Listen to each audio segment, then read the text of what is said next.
Magandang araw sa inyong lahat. Pakikinggan ninyo ang kwentong ito tungkol sa biyenan kong pinilit akong umuwi sa probinsya para sa Pasko, habang ang aking asawa ay nagbakasyon ng lihim. Sa isang galaw ko lamang nawala ang lahat ng mayroon sila, hapon ng bisperas ng Pasko. Nakatayo ako sa gitna ng isang baong bahay, walang kuryente, walang tubig, na naninikig sa lamig. Habang nakatingin ako sa larawan ng aking asawa at biyenan na nakakatuwang nakangiti sa isang liblib na lugar. 3 taon akong naging mabuting manugang. Ngunit ngayon ko lamang napagtanto na lahat iyon ay isang malaking kasinungalingan. Ang lalaking nakahiga sa aking tabi sa gabi ay malupit na naghanda ng isang bitag para sa akin. Hapon ng bisperas ng Pasko. Ang hangin mula sa bukid ay humihip ng malupit, tumatawid sa aking balat hanggang sa mga buto. Ang langit sa probinsya ng Ilocos ay mapusyaw at mabigat, parang aabutan ang mga puno.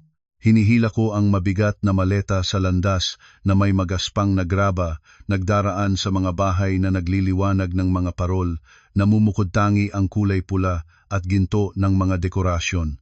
Tumatawid ang tawanan ng mga bata, ang ingay ng pagtatrabaho sa kusina habang naghahanda ng medianoche, kahit saan, mainit at masaya. Ako lamang, isang matagumpay na negosyante, ang nag-iisa sa paghahanap ng daan patungo sa isang lumang bahay na nakatago sa isang tahimik na eskinita. Ang aking maleta ay puno ng mga bagay, insenso at sariwang prutas para sa altar ng mga ninuno, isang espesyal na barong Tagalog na gawa sa pina at pinya cloth na ipinagawa ko ng eksklusibo para ibigay sa biyenan ko na suotin sa bagong taon, at mga panghugas at panglinis para ayusin ang altar ng pamilya. Habang naglalakad, mababa ang temperatura, ngunit nagpapalakas pa rin ako sa sarili na dapat kong tunawin ang aking obligasyon bilang isang manugang. Si June, ang aking asawa, ay mahusay sa pagmamanipula. Kagabi, kinuha niya ang aking kamay, tinignan ako ng may halong pakitang tao at seryosong pagpapakita ng pagkabalam. Nagsabi siya na ang katapusan ng taon sa kanyang opisina sa gobyerno ay napakaabalang panahon. Kailangan niyang tapusin ang mga ulat, samahan ang kanyang boss na mag-okasyon ng kapistahan sa iba't ibang departamento hanggang malapit na sa Noche Buena bago pa siya makahinga. Hiniling niya sa akin na mauna sa probinsya, kumatawan sa kanya sa paglilinis ng bahay, pag-aayos ng altar ng mga ninuno para mapabayaran ang kanyang ina. Sinabi niya na matanda na ang kanyang ina at madaling mapagtampo kung ang pangunahing manugang ay hindi uuwi para alagaan ang tahanan, mapagtatawanan sila ng mga kapitbahay. Lumaki ako sa isang pamilyang may mataas na pamantayan ng ugali at paggalang. Lagi akong tinuruan ng aking mga magulang ng tamang pagpapalaki ng anak at ng mga kaugalian ng pamilya. Kahit isa akong may-ari ng isang malaking chain ng supermarket sa lungsod na namumuno sa daan-daang empleyado, kapag nakapasok na ako sa pintuan ng bahay ng aking asawa, nagpapakumbaba ako at nagiging maamo. Palagi akong naniniwala sa aral na ang babae ay dapat magpasakop at ang pasensya ay nagpapanatili ng pagkakaisa ng pamilya. Kaya naman, kahit napakaabalang panahon ng negosyo tuwing papalapit ang Pasko at wala kang oras para kumain ng maayos, nagpapiyansa pa rin ako. Iniabot ko sa manager ng tindahan ang lahat ng pamamahala at nag-drive ng ilang daang kilometro patungo sa liblib na probinsyang ito. Ang kalawanging Iron Gate ay nagsimulang kumanta ng matinis na tunog nang pisilin ko ito ng buong lakas. Ang makulimlim na bakuran ay natatakpan ng berdet madulas na lumot. Ang amoy ng pabahay na matagal na nang walang nagtatahan ay agad na tumama sa ilong ko. Ang damo ay tumaas na hanggang tuhod, tinaakpan ang buong daan patungo sa beranda. Huminga ako ng malalim, pinigilan ang buntong hininga, at sinabihan ang sarili ko na ilabas na ang lahat ng lakas para magsimulang maglinis.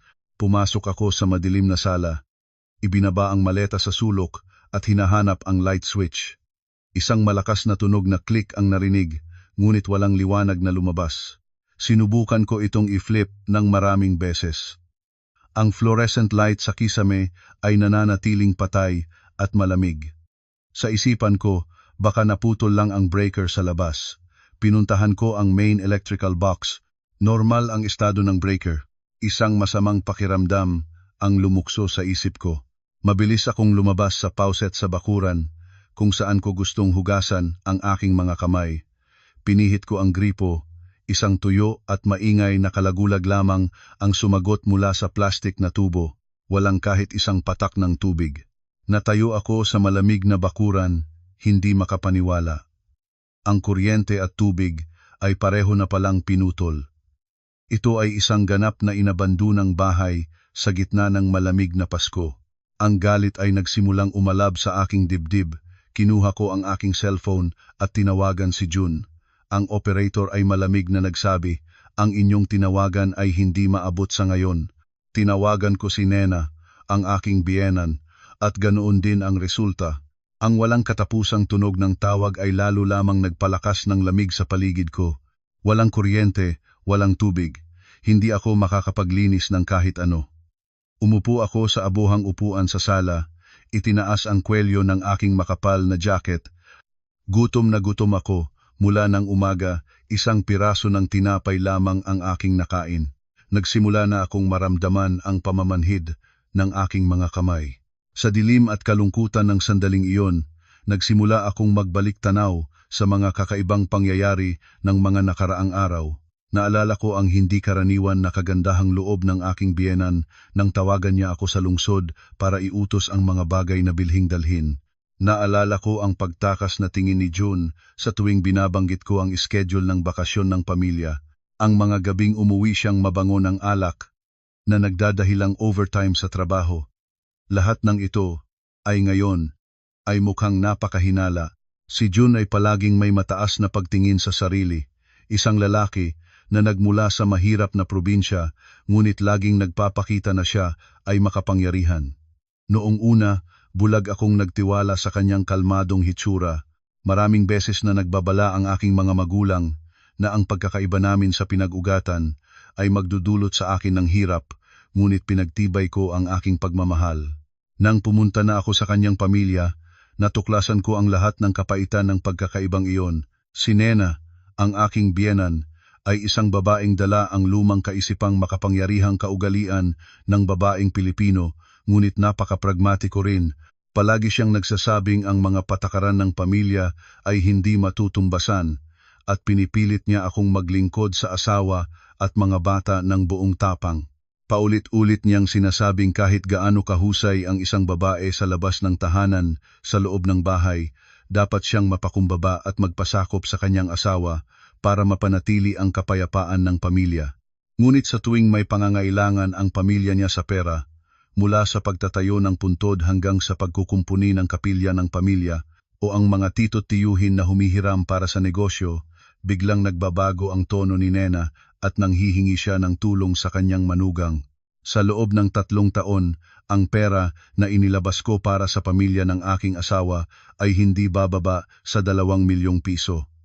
Akala ko ang aking kabutihang loob at dedikasyon ay magbabalik ng tunay na pagmamahal, ngunit ganap akong nagkamali. Habang naghihintay ako ng walang pag-asa sa loob ng baong bahay, binuksan ko ang Facebook sa aking telepono para mapalipas ang oras. Sa tuktok ng aking feed ay isang bagong post mula sa account ng aking biyenan. Si Nena ay mahilig magpakita, regular na nagpo-post ng mga larawan sa simbahan, mga kainan at mga okasyon para makatanggap ng papuri mula sa mga kamag-anak at kapitbahay. Ngunit ang caption at mga larawan ngayon ay tumama sa akin tulad ng isang punyal sa puso. Kasama ang maraming puso emoji, ganito ang caption. Ngayong taon, nagbabago kami ng hangin at Noche Buena sa tabing dagat, pamilyang masaya rito sa Boracay. Salamat sa aking anak at mahal na anak na babae na nagbibigay galang sa akin. Kasabay nito ay isang serye ng mga larawan mula sa isang 5-star resort. Ang langit ng Boracay ay malinis. Ang dagat ay asul na asul. Si Nena ay nakadamit ng makulay na bestida, suot ang mamahaling salamin sa araw na mismo kong binili para sa kanya noong nakaraang buwan, ngumingiti ng maluwag habang nakaupo sa lounge chair sa tabi ng swimming pool. May hawak na malamig na prutas na inumin. Ngunit ang ikadalawa at ikatlong larawan ang talagang nagpahinto ng tibok ng aking puso at nagpainit ng aking dugo. Si June, ang aking asawa na laging nagpapakita na seryoso, responsable at abala sa trabaho. Nakatayo siyang nakayakap sa isang batang babae. Nakasuot siya ng makulay na swimming trunks, nakangiting kontento at masaya sa paraang hindi ko kailanman nakita sa kanya nang kasama ko siya. Ang babae ay walang iba kundi si Charmaine, ang tinatawag ni Nena na ampon na kapatid ni June. Sinabi ni Nena na si Charmaine ay anak ng isang mahirap na kamag-anak sa kalapit na nayon na ulila ng maaga at tinulungan niya. Sa tuwing bisita si Charmaine sa aming bahay, lagi siyang nakakiling, nakadamit ng simple, matamis na tumatawag sa akin ng ate. Palagi ring nagkukwento si Nena ng luha sa mata tungkol sa hirap na pinagdaanan ni Charmaine at hinihikayat niya akong bilhan siya ng bagong damit o kosmetiko. Kahit si June mismo ay maraming beses akong nanghikayat na ayusin para kay Charmaine ang isang magaan na trabaho bilang ahente sa aking supermarket. Ngayon, sa larawang ito, ang mahirap na ampon na kapatid ay nakasuot ng bikini, nakapatong ang kaniyang dibdib sa balikat ng aking asawa. Ang kanyang kamay na may pulang kuko ay yakap ang baywang ni June ng may pagmamahal at pagkukutikot. Ang kanilang mga tingin sa isa't isa ay tulad ng isang mag-asawang bagong kasal. Habang tinitingnan ko ang larawan ng kanilang pagiging magkasama, biglang napagtanto ko na ako ay isang bulag na tao. Sila ay lihim na magkasintahan sa ilalim ng aking ilong, sa tulong at payag ng biyenang pinagsilbihan ko ng buong puso. Ang pagiging abala sa trabaho, ang mga overnight na okasyon, lahat iyon ay kabahan lamang para ilihim ang lantarang biyahe nila. Pinlano nila ako ipadala sa isang baong bahay para magtiis ng lamig habang sila ay lumipad patungo sa Boracay para mag-enjoy ng mainit na panahon. Habang nakatingin ako sa screen, mga kamay kong nakatikom ng kaya ay biglang pumalag ang aking telepono. Isang SMS mula sa BPI. Ang inyong credit card na nagtatapos sa 5,868 ay may bagong transaksyon, 280,000 BU8 sa Louis Vuitton, Boracay, kasalukuyang available balance. Umikot ang aking paningin. 280,000 piso. Ang credit card na nagtatapos sa 6868 ay supplementary card na personal ko ring binuksan para kay June, para magamit niya sa entertaining sa trabaho at para mapanatili ang imahe sa harap ng mga kasamahan. Palagi akong nagtitiwala na alam niya ang halaga ng pera, na siya na lumaki sa kahirapan ay nagpapahalaga ng bawat sentimo. Ngunit ngayon, bisperas ng Pasko, ginagamit niya ang aking pinaghirapan para bumili ng mamahaling regalo para sa kanyang kabit, 280,000 piso. Hindi ito maliit. Ito ang lakas ng loob ko na gumising ng maaga upang suriin ang mga record ng inventaryo. Ito ang mga tanghaliang kain ng matulin mula sa lalagyan ng pagkain sa bodega. Ito ay katumbas ng buong taon ng pagod na pagtatrabaho ng mga magsasakang nagmula sa probinsya ng aking asawa, at ngayon, ito ay basta na lamang ginagamit para sa ngiti ng isang mandarambong. Ang hangin ay patuloy na humihiip sa sira-sirang bintana ng baong bahay. Ang malamig na panahon ng Pilipinas sa bundok ay tila hindi na akong nakakaapekto. Isang apoy ang nag-ulab mula sa kaibuturan ng aking puso. Sinusunog ang lahat ng kabutihang loob at pagpapatawad na mayroon ako. Hindi ako umiyak, kahit isang luha ay hindi nahulog sa aking pisngi. Ang galit at kirot ay nanatili lamang sa ilang segundo, pagkatapos ay mabilis na pinalitan ng isang malamig at matalinong katahimikan. Lahat ng tradisyon, lahat ng pagtitiis para mapanatili ang anyo ng maligayang pamilya, lahat ay tumanggap. 3 taon ng aking pinakamahalagang kabataang iginugol para pangalagaan ang ganitong bulok na pamilya. Ako, isang babaeng may sariling negosyo at kalayaan sa bawat aspeto ng buhay, ay nagpakababa at nagpasukol sa isang mahina at hamak na lalaki at sa isang makasakim at mapanlinlang na biyenan.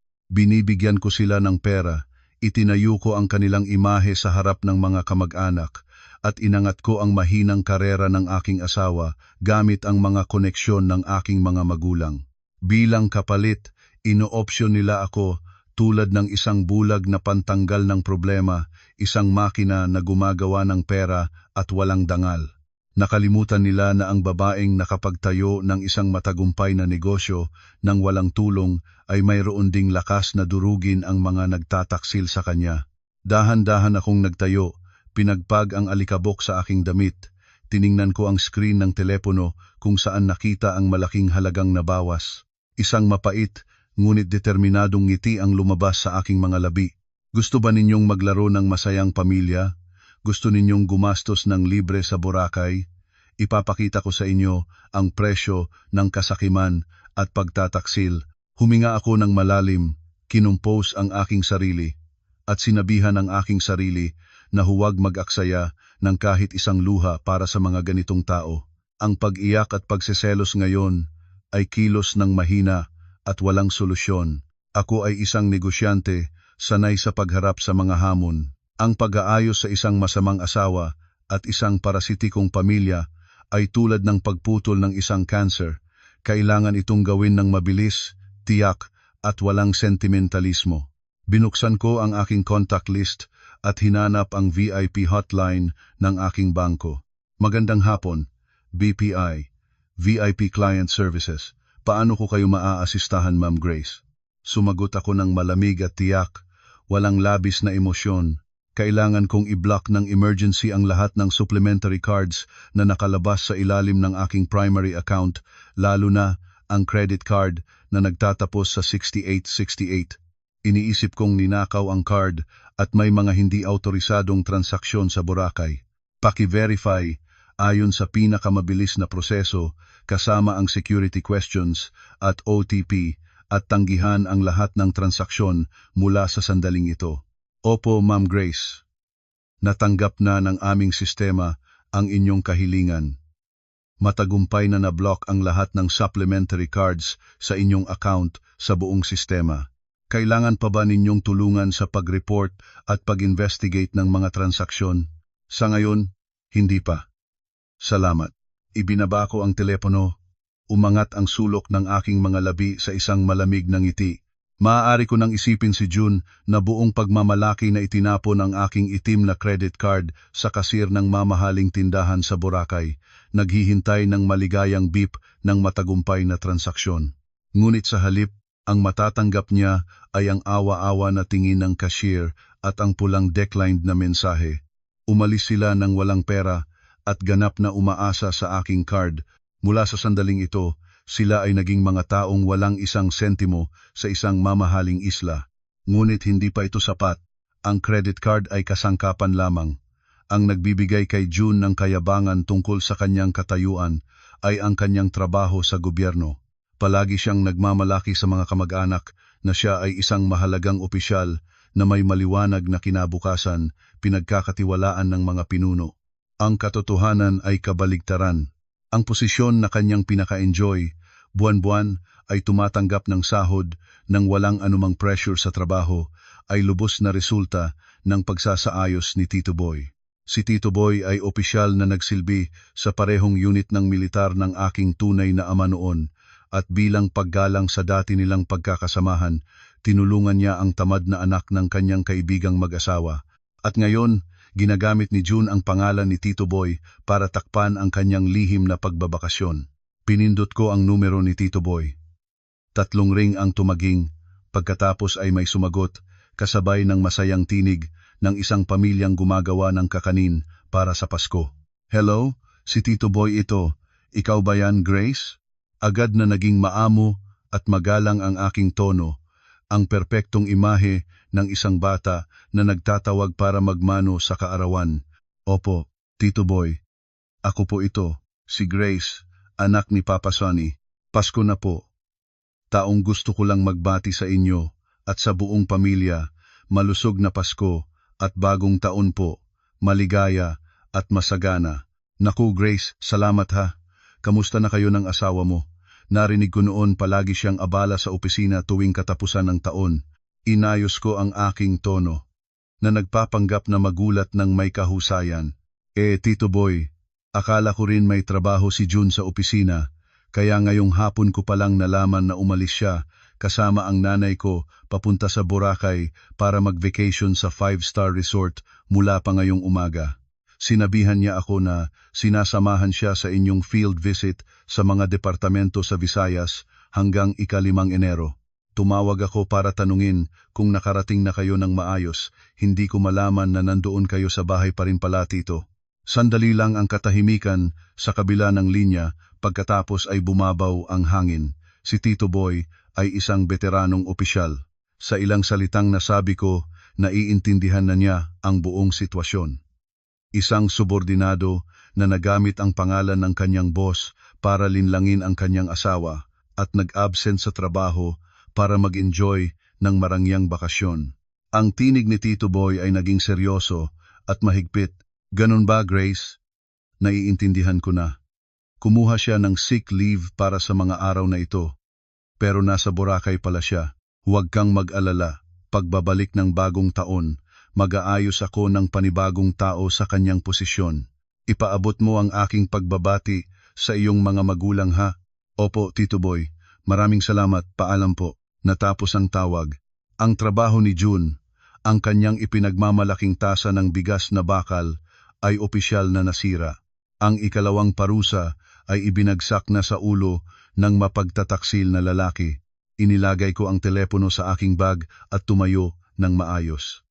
Ang baong bahay na ito ay dating lugar kung saan ako nagtitiis sa mga pangiinsulto ni Nena. Sa tuwing Pasko at holidays, palagi siyang minamaliit ako. Bilang babaeng hindi sanay sa gawaing bukid, pinipilit akong magpaligo sa malamig na tubig ng batis, magluto sa uling na kalan. Ang aking mamahaling damit ay may amoy ng usok. Ang aking mga kamay ay nagaspang sa malamig na tubig. Ngayon, habang iniisip ko ang mga ulat na iyon, natutuwa ako sa sarili ko. Pumasok ako sa basang silid tulugan, kung saan mayroong lumang kahon na puno ng damit ng pamilya ni June. Kinuha ko ang lahat ng kanyang branded na damit at bagong panglabas na damit na binili ko para sa kanya, kasama ang mabahong kumot ni Nena, at itinatapon ang lahat sa bulubunod na bakuran. Naghanap ako ng galon ng gaas na ginagamit ni Nena para sa ilawan kapag may blackout. Winisikan ko ang buong bunton ng mga damit. Isang posporo ang iniskrap ko. Ang apoy ay bumukal ng marahas sa gitna ng mapusyaw na hapon ng Pasko. Ang init ay kumalat at pinalayo ang lamig ng baong bahay. Nakatayo ako nang may nakatiklop na mga braso. Pinanood ang apoy na sinusunog ang paboritong polo shirt na sutla ni June. Sinusunog ang kumot na pinahahalagahan ni Nena tulad ng ginto. Ang tunog ng naglalagablab na apoy ay tulad ng simponyang nagpapaalam sa isang kasal na namatay. Nang maaga, inaanod ang lahat ng kirot at kahihiyan na tiniis ko sa loob ng 3 taon. Unti-unting naging baga ang apoy. Lumabas ako sa gate, inilabas ang mabigat na tanso na susi ng bahay mula sa aking bulsa. Itinapon ko ito ng malakas sa mabato at maruming kanal sa tabi ng kalsada. Splash! Tapos na. Ang lahat ng koneksyon ko sa mapangit na pamilyang ito ay opisyal na naputol na. Umakyat ako sa aking Mercedes, sinimulang ang makina at binuksan ang heater. Ang init ay dumanak sa loob ng kotse, binabahala ang aking katawan. Ibinaling ko ang kotse pabalik sa kalsada patungo sa lungsod. Ang tanawin ng probinsya ay lumayo sa aking likod. Sa harap ko ay ang maliwanag na ilaw ng sentro ng lungsod at ang mainit na mga braso ng aking mga tunay na magulang na naghihintay sa hapunan ng bisperas ng Pasko. Pinindot ko ang aking paboritong simponya. Kinindatan ang ritmo at naramdamang mas magaan ang aking puso kaysa sa matagal na. Ang tunay na siklo ng kalamidad ng pamilya ng aking asawa ay nagsisimula pa lamang. Ang bakasyon ng Pasko at bagong taon ngayon ay lumipas sa isang kapayapaan at kagalakang hindi ko pa naranasan sa loob ng 3 taon. Wala nang mga sigaw at pag-uutos para sa masaganang handaan, wala nang mapungay na mukha ng mapanghamak na asawa. Ganap kong pinawi ang aking personal na numero, pinanatili lamang ang linya para sa trabaho para makatanggap ng ulat sa kita. Inilaan ko ang 3 araw ng Pasko para isama ang aking mga magulang sa pagbibisita ng mga kamag-anak, pagdarasal sa simbahan, at pagdiriwang ng bagong taon kasama ang mga kaibigan. Bawat gabing humihiga sa aking malambot na kama sa aking sariling luxury apartment, natutulog akong malalim at mahimbing, walang bangungot, habang nagbubunyi ako ng pulang alak para sa bagong taon. Ang pamilya ni June ay nakakaranas ng pinakamasamang bangungot ng kanilang buhay. Kahit hindi ako personally nasa Boracay, madali kong maiisip ang giyera na nararamdaman nila nang biglang maputol ang lahat ng pinansyal na suporta. Hindi maaaring iswipe ang credit card para sa napakalaking gastusin sa isang 5-star resort. Siguradong hinawakan ng front desk ang lahat ng kanilang ID at mahalagang bagahe. 3 taong sanay sa buhay na libre sa gastos ng iba ay biglang nahulog sa bangin. Pinaalis sila sa marangyang resort at naligaw sa pamilyar na isla habang ang lahat ng serbisyo ay mahal ng husto sa panahon ng bagong taon. Naiisip ko na si June ay napilitang tumawag sa mga kamag-anak sa probinsya para humiram ng pera. Ang maliliit na halaga na nakalap nila ay sapat lamang para sa bangkang mula Boracay papunta sa Katiklan, pagkatapos ay halos 2 araw na biyahe sa bus papunta sa lungsod. Tiyak na ika-4 ng Enero, habang tahimik na nakaupo ako sa sofa at iniinom ang mainit na tsaa, nagring ang intercom ng pinto. Dahan-dahan akong lumapit sa security monitor. Ang mataas na resolusyong kamera sa labas ng hallway ay maliwanag na nagpapakita ng 3 mukha na naghihintay sa labas ng aking luxury condo. Halos hindi ko nakilala si June. Nakasuot siya ng kulubot at marumis na t-shirt. Ang kanyang mukha ay nag-init at naging maitim na, hindi pa nalalagyan ng ahit ang makapal na balbas, mga matang mapanglaw na nagpapakita ng pagod at kahirapan. Sa tabi niya ay si Nena, ang aking biyenan. Wala na siyang colorful na dress at mamahaling salamin sa araw. Nakasuot siya ng sweater na pangbahay, ang buhok ay gusot tulad ng pugad ng ibon. Ang kanyang kulubot na mukha ay nagpapakita ng hirap, sumasandal sa pader para makahinga, at natural, kasama si Charmaine.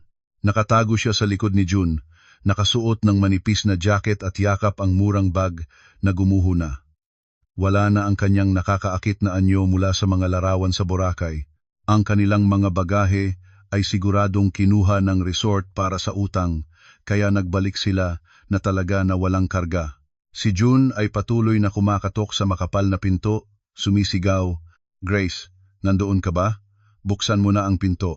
Bakit mo binago ang password?" Sumakay kami ng barko at bus nang mahigit 1 araw na pagod na kami. "Buksan mo na para makapasok si nanay para makapahinga." Ang tinig ni June ay paos, halo ang utos at makaawa. Inayos ko ang tiklop ng aking damit at saka ko pinindot ang mic button sa control panel.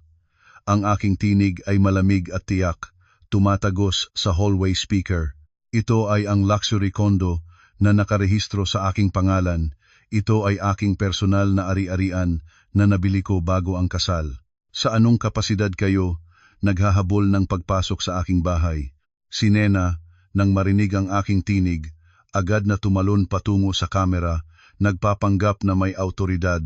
"Grace, ano ba ang klase ng manugang mo? Bakasyon ng Pasko, habang wala ang asawa mo, nandito ka sa bahay mo para magatupag ng mga ninuno. Pinigilan mo ang credit card at pinahiya si June sa harap ng mga kasosyo niya sa Visayas. Hindi pa ba sapat ang lahat ng pinagdaan ko? Buksan mo ang pinto, hayaan mong makapasok ako para makapagpahinga at uminom ng tubig. Pag-usapan natin ang lahat. Kapag nasa loob na ako, ituturo ko sa iyo kung paano maging tamang asawa." Tumawa ako ng malakas. Ang aking malamig na tawa ay kumapal sa speaker, nagagalak ang 3 tao sa labas. "Nena, nagtatanghal ka pa rin? Akala mo hindi ko alam ang totoo sa business trip sa Visayas ng anak mo na sa katotohanan ay bakasyon sa Boracay kasama ang kanyang kabit?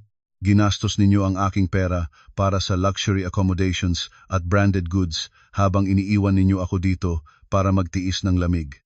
Ngayon na nagastos na ang pera, lumipas kayo rito at inaasahan na susunod pa rin ako. Akala ninyo, bata si Grace ha?" Humakbang si Charmaine patungo sa kamera, nagsimulang tumulo ang luha. "Ate Grace, Hindi ka naiintindihan si Kuya Jun. Kasama lang namin siya sa opisyal na delegasyon. Buksan mo ang pinto para sa Nanay Jun. Pagod siya sa biyahe, mataas na ang blood pressure niya. Napanatili ko ang aking tono. Tahimik ka. Dito ay walang lugar para sa uri ng babae na nagnanakaw ng asawa ng iba na magsalita.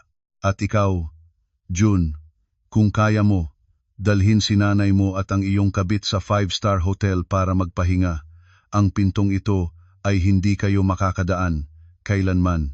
Nang makita ni Jun na determinado ako, nag-init ang kanyang ego. Sinipa niya ang mamahaling pinto, binantaan na pipiliting ipasok ang sarili. Sumama si Nena, humiga sa sahig ng hallway at nagmamakaawa. Ang ingay ay agad na nakuha ang atensyon ng mga kapitbahay. Ang mga pinto sa paligid ay nagsimulang magbukas. Hindi ako naghintay. Tinawagan ko ang security desk ng gusali. Pakisabi sa bantay, sa Palapag 111, Unit 1, may 3 taong hindi residente, pinagsisikapin na siraan ang ari-arian at gumagawa ng ingay. Pakipadala ng security team dito agad. Sa loob ng 3 minuto, 5 malalakas na bantay sa uniforme ay lumabas mula sa elevator. Mabilis nilang nilibot si Jun. Nagpalikha-likhaw si Jun, ngunit walang silbi laban sa mga profesional na guwardiya. Nang makita ni Nena na nakuha ang kanyang anak, sumigaw siya, ngunit siya rin ay nalikha ng 2 babaeng guwardiya. Nakatayo ako sa harap ng security monitor, may nakatiklop na mga braso, pinanood ang buong proseso. Ang 3 taksil ay inalis sa gusali ng mapahiya at nagdadamdam. Ang mga kapitbahay ay nagbubulong-bulungan. Ang kanilang mga mata ay puno ng paghamak sa mga taong nagreklamo. Ang mapagmataas na kayabangan ni Jun ay ganap na nawasak. Ang unang araw ng bagong taon ay lumipas sa isang katahimikan at kapayapaang hindi ko naranasan sa loob ng 3 taon na pagiging manugang sa pamilyang iyon. Ika-6 ng Enero, ang aking chain ng supermarket ay opisyal na muling nagbukas para sa bagong taon. Ang masaya at maingay na kapaligiran ng mga empleyado at mga customer ay nagbibigay sa akin ng lakas. Nakasuot ako ng isang pulang barong Tagalog na gawa sa pinya at namamahagi ng mga pula-pulang aguinaldo envelopes sa bawat empleyado. Binibigyan sila ng maligayang pangangailangan para sa isang matagumpay na taon ng negosyo at kapayapaan ng pamilya. Habang abala ako sa mga plano ng negosyo para sa bagong taon sa aking opisina sa Malate, ang pamilya ni Jun ay nakakaranas ng pinakamapahiyang mga araw sa ilalim ng lipunan. Pagkatapos mapalayas ng mga guwardiya ng kondo sa kalsada sa gitna ng araw, ang 3 tao ay wala ng ibang mapuntahan. Walang cash, nakalak ang credit card. Napilitan silang magtago sa isang murang pension house sa likod ng isang makipot at basang eskinita sa labas ng lungsod. Ayon sa ulat ng isang kakilala ko na hindi sinasadyang nakakita sa kanila, ang tinutuluyang lugar nila ay nagastos ng 600 bawat gabi. Maliit ang silid, mabaho ng sigarilyo at amoy ng hindi malinis na bedsheets. Ngunit ang aking parusa ay hindi nagtapos sa credit card. Si Jun ay laging nag-iisip na maaari siyang umasa sa kanyang buwanang suweldo mula sa gobyerno para mabuhay. Nakalimutan niya ang isang napakahalagang detalye. Ang kanyang ATM card para sa sahod ay personal kong ipinagawa sa isang kakilala ko sa bangko. Lahat ng notifikasyon ng transaksyon at one-time password ay ipinapadala sa aking personal na cellphone. Pagkatapos palayas sila noong ika-4, kinaumagahan ng ika-5, nag-aksaya ako ng 2 minuto lang sa banking app para baguhin ang lahat ng password at i-lock ang withdrawal function ng ATM card. Nang ilagay ni Jun ang card sa ATM machine at umasa, natanggap niya lamang ang mensahe na naputol ang card dahil sa maling password ng maraming beses. Ang dating asawa ko ay naging tunay na walang pera. Hindi makahingi kahit 1 sentimo para bumili ng sabaw ng kanyang nanay o ng kanyang kabit. Mga bandang 10 ng umaga ng ika-6 ng Enero, habang sinusuri ko ang mga record ng panandaliang tindahan, kumatok ang aking sekretarya at pumasok na may awa-awa ang mukha.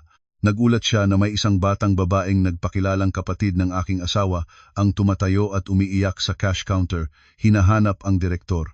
Ngumiti ako ng manipis. Ibinaba ang aking pluma. Siyempre na. Hindi nila tiniis ang pamumuhay ng walang silungan.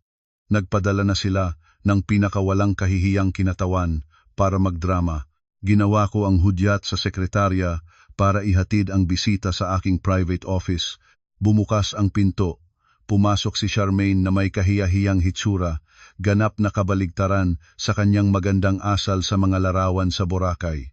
Nakasuot siya ng greyong lumang sweater na may laylay na mga sinulid, mapusyaw ang mukha na walang make-up, na maga ang mga mata sa pag-iyak. Sa kanyang mga kamay ay isang itim na bag na may metalikong logo na nakasabit pa rin. Bago pa makapanayam ng maayos ang pinto, nagmadaling palapit si Charmaine at hawak ang gilid ng aking mesa. Ate Grace, maawa ka sa amin. Mula kagabi hanggang ngayon, si Nanay June ay mataas na ang blood pressure, nakaratay sa pension house nang walang perang pangbili ng gamot. Si Kuya June ay hindi makakain at makatulog, nagtatakbo-takbo sa lahat ng dako, ngunit walang gustong magpautang. Ginagawa mo ito ay itinataboy mo sila sa kapahamakan. Kahit paano, mag-asawa na kayo ng ilang taon na mahal ka pa rin niya. Maawa ka, huwag mong hayaang dumanas ng ganito ang pamilya niya. Umupo akong sandal sa malambot na leather chair, may nakatiklop na mga braso. Ang aking malamig na tingin ay pumupunta mula ulo hanggang paa ng nagtatanghal na tao sa harap ko. Ang mga salitang mula sa bibig ng isang manghahalay ay nakakatawa at nakakasawa. Hindi ako gumalaw. Ang aking boses ay pantay na nagkatawag sa tahimik na opisina. Charmaine, sa anong kapasidad ikaw ay pumasok dito para ituro sa akin kung paano maging isang mabuting asawa at kung paano mabuhay ng may pagpapahalaga? Isang babaeng umasa sa iba, gumagamit ng murang kagandahan para alugin ang asawa ng iba, ginagastos ang pinaghirapan ng ibang babae para mag-vacation sa 5-star. Ngayon na naubos na ang pera, nagtatapang-tapangang pumunta rito at umiiyak. Akala mo nagbubukas ako ng ampon dito para sa mga taong walang hiya tulad mo. Nahiya si Charmaine, nag-angat ng boses para magpanggap na pinagtataanan ng sarili. Hindi ninyo ako naiintindihan, ate. Si Kuya June at ako ay malinis. Sinasamahan lang namin siya sa opisyal na delegasyon. Iyong mga larawan sa social media ay dahil lamang sa anggulo ng kamera. Buksan mo na ang kanyang bangko. Hayaan mo si nanay na makabalik sa kondo. Ipinangako ko na hindi na ako muli lalabas sa harap ninyong mag-asawa. Tumakas ang tawa ko. Ang marilag na tawa ko ay kumapal sa kwarto. Nagulat si Charmaine at nagurong ng isang hakbang. Tumayo ako at dahan-dahan naglakad patungo sa kanya. Ang aking tingin ay tumigil sa itim na bag na hawak niya sa dibdib tulad ng isang kayamanan. Isang liwanag ang kumislap sa aking isip. Inagaw ko ang bag mula sa kanya nang walang pag-aalangan. Ano ginagawa mo? Ibalik mo ang bag ko, sabi ni Charmaine nang may takot. Subukan niyang bawiin ito, ngunit natakot sa aking tingin at inurong ang kamay. Ibinaliktad ko ang bag. Masusing tiningnan ang bawat tahi, pinagdausan ng daliri ang balat at hinawakan ang metal hardware. Sinabi mo na ikaw at ang aking asawa ay malinis. Paano mo maipapaliwanag ang bag na ito? Noong katapusan ng nakaraang taon, si June ay nagkwento ng nakakaantig na kwento sa akin. Sinabi niya na ang kanyang opisina ay nagsasaalang-alang sa pagpapataas ng kanyang posisyon. Kailangan niyang mangutang ng 100,000 para ipagawa ang isang kaibigan niya sa Hong Kong, ang isang limited edition na bag na pampadala sa asawa ng kanyang direktor.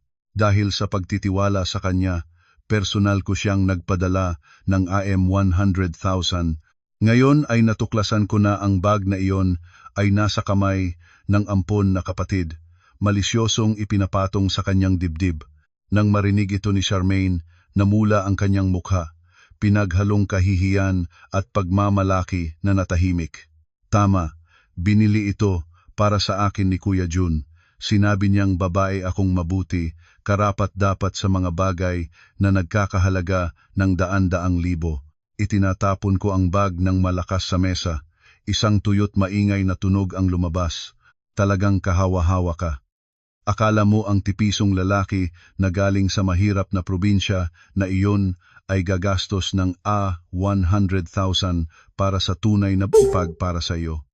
Buksan ang iyong mga mata. Ang tahi sa handle ay lopsided at kurba. Ang gold-plated logo ay nagsisimula ng kumupas. Ang materyales na ito ay synthetic na plastic lamang. Ang bag na ito ay mabibili sa mga night market ng liya 3,000 kada piraso. Ang iyong magandang kabit ay nagtago ng go-in 97,000 para sa sarili niya at itinapon sa iyo ang peking basura para linlangin kang sumama sa kanya sa kama. Ang aking mga salita ay tulad ng balde ng malamig na tubig na itinatapon sa mukha ni Charmaine. Ang kanyang mga mata ay lumaki, tinitingnan ng mataman ang bag na nakahiga sa mesa. Pinikot niya ang metal logo ng kanyang kuko. Ang manipis na gold plating ay agad na niyumugto, inilalabas ang kalawanging bakal sa loob. Ang kanyang kayabangan tungkol sa mahal na regalo ay nawasak ng walang awa. Ang kanyang mukha ay nagbago mula pula hanggang mapusyaw. Ang kanyang buong katawan ay nanginig sa kahihiyan at galit nang napagtanto niyang siya ay isang murang aliwan lamang na niloko ng lantaran. Humakbang pa ako, harapan ang mukhang nalilito ni Charmaine. Pakinggan mo ito ng mabuti. Ayon sa batas ng kasal, lahat ng kita at pera sa loob ng matrimonyo ay itinuturing na pinagsamang ari-arian ng mag-asawa. Ginagamit ni June ang aking pera para bumili ng regalo para sa iyo, para dalhin ka sa bakasyon, para bayaran ang iyong mga gastusin. Mayroon akong kumpletong bank statement at resibo bilang katibayan. Kung magsasampa ako ng kaso sa korte, hihilingin ko ang pagbabalik ng lahat ng ginastosing pera at ang korte ay sisiyasatin ang iyong responsibility bilang co-beneficiary ng pinagsamang ari-arian. Sa sandaling iyon, hindi ka lamang kailangang magbayad ng pera, wala ka nang magagawang pagtatanggol sa harap ng lahat. Gusto mo bang tawagan ko ang aking abogado ngayon o lalabas ka na lang ng kusang loob? Ang matinding takot ay litaw sa mga nangiyak na mata ni Charmaine. Umurong siya, natadyakan sa paa ng sofa at halos nabuwal, yakap ang peking bag sa dibdib, hindi na nakapagsalita. Ikinatuon niya ang likod at tumakbo palabas ng opisina tulad ng isang nakuhang mandaragat. Habang tinitingnan ko ang kanyang takbong nag-aalala, alam ko na ang apoy sa pagitan ni June at ng kanyang kabit ay opisyal ng nasindigan. Nang makita na ang lahat ng pagtatangkang magbanta at manghihingi sa lungsod ay walang silbi, nagpasya si Nena na gamitin ang kanyang huling card. Palagi niyang ipinagmamalaki ang pagiging asawa ng pangunahing anak ng isang kilalang angkan sa Ilocos, kung saan ang patriarkal na kaugalian at tradisyonal na batas ng pamilya ay malalim pa ring nakaugat. Naniniwala siya na ang lakas ng kolektibo ng tinatawag nilang batas ng angkan at batas ng pamilya ay sapat para durugin ang aking kalooban at pilitin akong yumukod at ibalik sila. Sa pamamagitan ng ilang kamag-anak na nagbalita, nalaman ko na ginamit ni Nena ang nalabi niyang hiniram na pera para umabot sa kanilang probinsya, dala ang kanilang tatlo. Pagdating sa nayon, agad siyang umiyak sa buong baryo, nagpapakilala bilang isang malupit na tinanggap na biyenan na pinalayas ng manugang sa gitna ng bagong taon. Mabilis na kumalat ang balita. Malapit ng araw ng mga puso noong Enero, natanggap ko ang tawag mula sa hindi kilalang numero. Sa kabilang linya ay ang makapangyarihang tinig ng puno ng angkan. Grace, bukas, ika-20 ng Enero, mayroon kaming taunang pagtitipon ng angkan sa Ancestral House. Hinihingi namin na ayusin mo ang iyong mga gawain at bumalik ka dito agad. Naganap ang isang malaking bagay sa pamilya. Ang manugang ay naglakas loob na lapastanganin ang biyenan at pinagpahirapan ang asawa sa harap ng lahat. Hindi tinatanggap ng aming mga ninuno ang ganitong klase ng manugang. Halika rito para matasa ng mga nakatatanda ang mga kasunod na hakbang. Sumagot ako ng maayos ngunit matibay. Opo, nauunawaan ko. Mayroon din akong ilang napakahalagang bagay na nais kong iulat sa lahat ng nakatatanda sa angkan. Nandoon ako sa Ancestral House bukas sa tamang oras. Batid ko ang layunin ng pagtitipon na ito. Hindi ito isang ordinaryong pampamilyang pagtitipon, ito ay isang tunay na hongmonyen, kung saan ang pamilya ay sama-samang magdadahilan para pilitin ako na mapahiya at yumukod. ngunit mali ang kanilang pagtatasa sa kanilang kalaban. Para maghanda sa labang ito, nakipag-ugnayan ako kay Attorney Santos, ang legal counsel ng aking supermarket chain, isang veteranong abogado na eksperto sa mga komplikadong alitan sa ari-arian. Kinaumagahan, ang aking itim na Mercedes ay dahan-dahang pumasok sa malawak na bakuran ng ancestral house ng angkan. Ang hangin doon ay seryoso, tahimik ngunit nasisikip. Ang usok ng insenso ay paikot-ikot sa paligid ng altar ng mga ninuno na may inukit na disenyo. Sa magkabilang hanay ng mga bench na gawa sa Nara, ang mga nakatatanda ng angkan ay nakasuot ng barong Tagalog na itim, may ulo-ulo, nakaluklok ng mahigpit at seryoso. Si Nena ay nakaupo sa isang sulok sa ibaba ng sala, paminsan-minsan ay nagpuputak ng mga luha. Si June ay nakatayo ng may nakayukong ulo malapit sa haligi, hindi nagtatagal ng tingin sa akin. Bumaba ako sa kotse, nakaayos ng maayos sa puting linen na polo at itim na dress pants. Kasunod ko si Attorney Santos sa kanyang suit, may hawak na itim na briefcase. Pumasok ako sa gitna ng sala, nagmano sa mga nakatatanda ng may tamang paggalang. Wala silang maisumbong tungkol sa aking pag-uugali. Nang makita nila akong lumabas, napalo ng puno ng angkan ang mesa. Grace, paano mo kaya nang iharap ang iyong mukha sa ancestral house na ito? Namamayabang ka dahil ang iyong pamilya ay may pera. Nagawa mo ng sumunog ng kasangkapan noong bisperas ng Pasko, pinalayas mo ang iyong biyenan at asawa noong ika-4 ng Enero. Ito ay laban sa moralidad at lumikha ng kahihiyan sa pangalan ng aming angkan. Ngayon, sa harap ng mga ninuno, kailangan kang lumuhod at humingi ng tawad sa iyong biyenan. Ibalik ang account ni June at dalhin si Nanay at June sa lungsod para alagaan. Si Nena ay naging masaya at nagdagdag. Tingnan ninyo kung paano niya ako tinrato. Pinalaki ko si June, inestudiyo ko siya, ipinakasala ko siya sa babaeng tagalungsod, umaasa na ikabubuhay ko. Hindi ko akalain na makakahanap ng ganitong manugang. Pinipigilan niya ang aming kabuhayan, pinilit kaming sumakay sa bus para umuwi. Kailangan ninyong makialam para sa amin. Ang mga kamag-anak ay nagsimulang magbulong. Ang mga salitang nagalit at mapanuri sa akin ay nagsimulang lumabas. Nanatili akong nakatayo ng tuwid, pinanatili ang kumpletong katahimikan. Nang bahagyang bumaba ang ingay, ginawa ko ang hudyat kay Attorney Santos. Lumabas si Attorney Santos, binuksan ang briefcase at kinuha ang mga makapal na folder na may maayos na bookbinding. Mabilis niyang pinamamahagi ang mga kopya sa bawat mesa. Bago kayo tumugon, pakihingan muna ang lahat ng katibayan, sabi ko. Binalik ko sila sa paunang pahina. Mahal na mga nakatatanda at mga kamag-anak, 3 taon akong manugang sa angkang ito. Hindi ako lumabas ng linya, hindi ako nagkulang ng paggalang, ngunit ang aking kabutihang loob ay ginambala ng aking biyenan at ng aking asawa na minahal ko ng buong puso. Pakibukas ang unang pahina ng folder.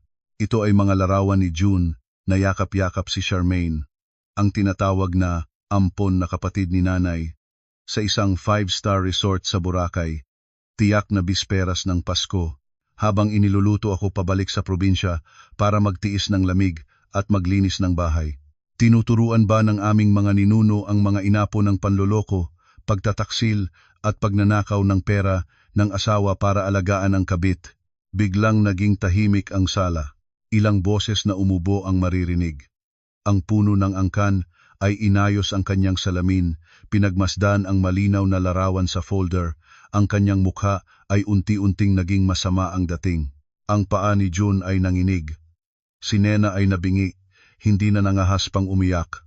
Ang usapin ng pangangalunya ni June, ipahahawakin ko sa batas. Ngunit ngayon, dahil nandito ang lahat ng nakatatanda, nais kong linawin ang isang bagay na direktang nakakaapekto sa interes ng lahat dito. Pakibukas ang 3 pahina ng folder. Ang tunog ng pagbabago ng pahina ay nagmumula sa bawat sulok. Ito ay bank statement na may pulang selyo na nagkukumpirma ng bawat halaga ng pera na inilabas ko para sa angkang ito sa loob ng 3 taon. Kabuuan ay higit sa 2 milyong piso. Tito Dong, ang ilan 3,000 na hiniram ninyo para itayo ang inyong bahay ay galing sa aking account. Tita Perla, ang yung 500,000 na inutang ninyo para mabili ang lupa para sa pag-aasawa ng inyong panganay ay pera na pinangalagaan ko. Tito Bert, ang 100,000 na hinihingi ninyo para sa trabaho ng inyong anak sa probinsya ay pawing pinaghirapan ko ng gabi-gabi. Nagsimulang lumabas ang pawis sa noo ng mga tito at tita. Ang mga taong kahapon lamang ay malakas na nagsermon ng moralidad, ngayon ay malalim na tinitingnan ang mga numero na nagpapatunay na sila ay may utang ng napakalaking halaga sa manugang na ito. Huminga ako ng malalim, inihagis ang huling sunduang sagasa. Ayon sa aming abogado, ang lahat ng pera na inutang o ibinigay sa loob ng matrimonyo ay itinuturing na pinagsamang ari-arian at dapat na resolbahin sa paghihiwalay. Kung hindi sumasang-ayon si June na pumirma ng diborsyo at tanggapin ang papalabas ng walang kargo, agad ko itong isampa sa korte. Kapag iyon ay nangyari, matatanggap ng korte ang mga sulat ng pagdemanda sa lahat ng pangalan sa listahang ito, hihilingin na ibalik ang kabuuang utang na higit sa 2 milyong piso bilang bahagi ng pagkakahati ng ari-arian. Mag-isip kayo ng mabuti. Handa ba kayong ibenta ang inyong mga bahay at lupa para bayaran ang utang dahil sa kataksilan ng anak ni Nena? Ang malupit na babalako ay humampas sa kahinaan ng mga sakim na tao. Ang batas ng angkan o pagmamahal ng pamilya ay biglang wala ng halaga sa harap ng banta na kailangang ibalik ang daan-daang libong piso. Ang hangin ay biglang lumiko ng 180 degrees. Tito Dong, ang nagtayo ng bahay gamit ang aking pera, ay nagbangon at itinuro ang mukha ni Nena. Nena, ikaw talaga ay isang inang hindi marunong magpalaki ng anak. Ang asawa nitong si June ay mabait, magaling, mapagbigay, kaya kapang linlangin at talikuran. Ang angkan namin ay hindi tatanggap ng ganitong uri ng inapo na nakakasirang ng pamilya. Ayusin ninyo ng mag-asawa ang inyong suliraning ng mag-isa. Hindi ako gustong mahila sa utang dahil sa katangahan ninyo. Ang puno ng angkan ay nagwawagayway din ng kamay. Tama si Grace. Ang utang ay utang. Ang sinabing sala ni June at Nena ay kanilang tanggaping sagot. Hindi maaaring pakialaman ng angkan ang usapin ng diborsyo. Si June ay kailangang pumirma at umalis. Ang pagalis ng walang karga ay makatarungan at nararapat. Ang buong angkan ay biglang nag-aawayan, nagtataboy sa isa't isa. Bawat isa ay nagtatangkang mabilis na alisin ang kanilang sarili sa responsibilidad at protektahan ang kanilang ari-arian. Si Nena ay bumagsak sa sahig, hawak ang kanyang mukha at umiyak ng malakas. Ngunit ngayon ay tunay na luha ng pagkaligaw ng lahat, maging ng kanyang sariling angkan. Si June ay nanginginig na nakatayo sa tabi ng haligi, ang kanyang mga mata ay blanko ng napagtanto na mawala na ang kanyang huling depensa. Ngumiti ako ng manipis, nagpugay ng magalang kay Attorney Santos. Ang labang ito ay natuluyan ng walang putol.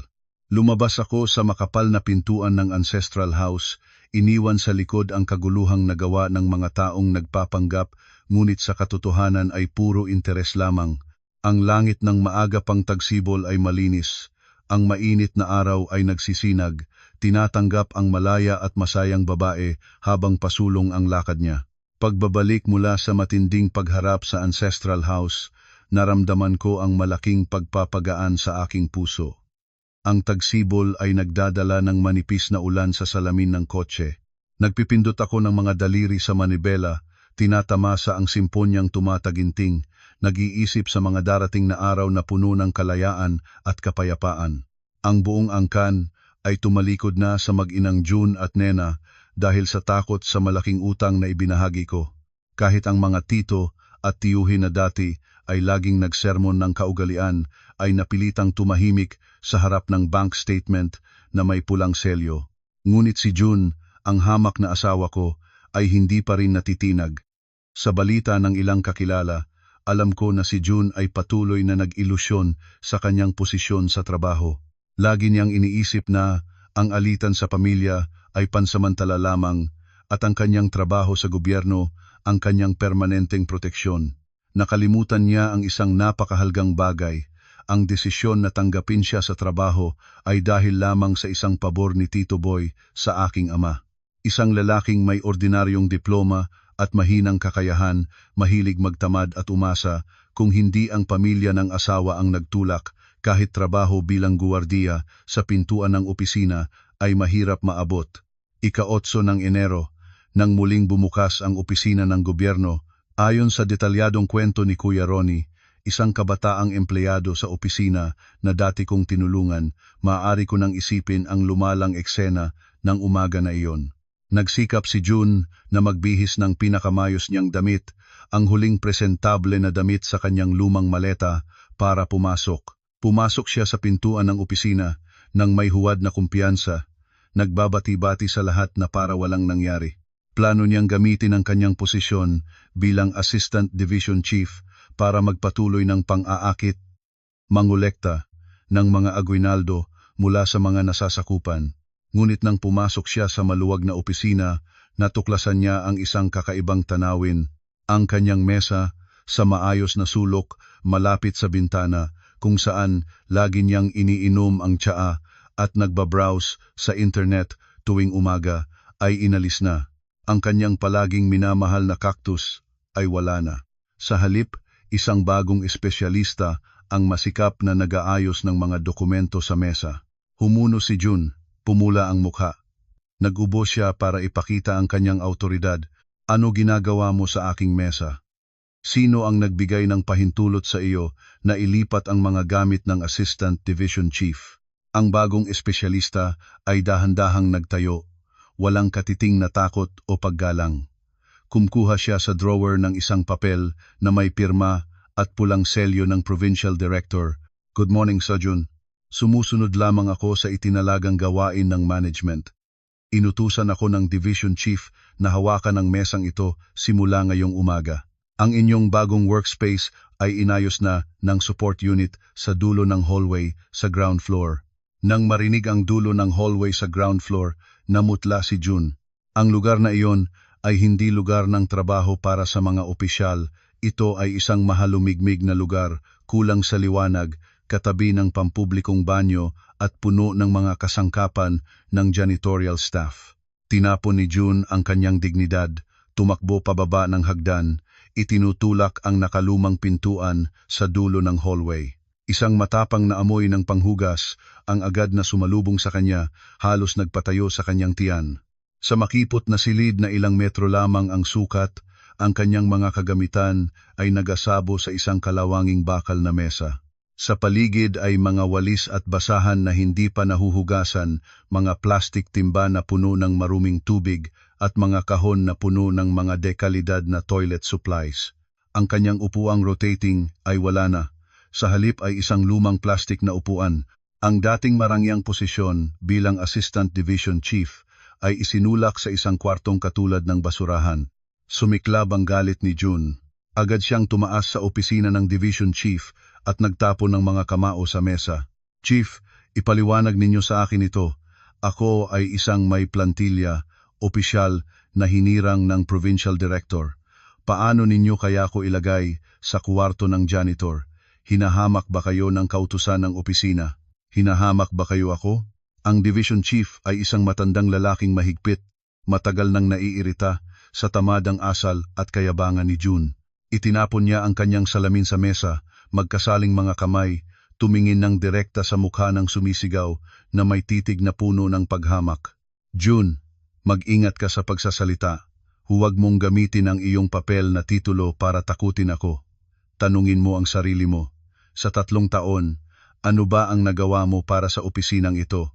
Mali ang iyong mga record, matagal ang mga ulat, araw-araw ay uminom ng kape, mag-scroll ng telepono at magdahilang magpaalam para makatrong ng trabaho.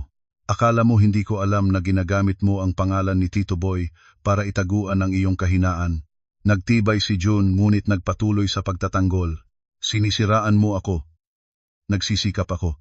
Si Tito Boy mismo ang nakakaintindi ng aking kakayahan. Kung malalaman niya ito, ikaw ang paghihirapan. Tumawa ng mapait ang Division Chief. Nagtayo siya at lumapit kay June. Nag-ilusyon ka pa rin? Naaalala ko, iniisip mo na ikaw ang sentro ng mundo. Sasabihin ko sa iyo ng tuwiran para matimbang mo ang iyong sarili, ang upuang iyon, ang suweldong tinatanggap mo, lahat iyon ay dahil sa biyaya ng pamilya ng iyong asawa. Hinumingi ng ama ng iyong asawa si Tito Boy para ayusin ka ng maginhawang trabaho, ngunit ikaw mismo ang nagpuspos ng iyong sariling kapalaran. Direkta si Tito Boy na tumawag sa provincial director, nag-utos ng pagkansela ng lahat ng pribilehiyo para sa iyo. Sinabi niya na ang pamahalaan ay hindi nagtatago ng isang taong mapagkunwari sa moralidad, nagdahilan ng field visit para lokohin ang asawa at gumamit ng pera para alagaan ang kabit sa Boracay. Bawat salita ng division chief ay tulad ng maragsak na pukpok sa ulo ni June. Umurong siya ng ilang hakbang. Ang mga paa niya ay nangatayuan. Ang mukha ay nanumutla nang wala ng kahit isang patak ng dugo.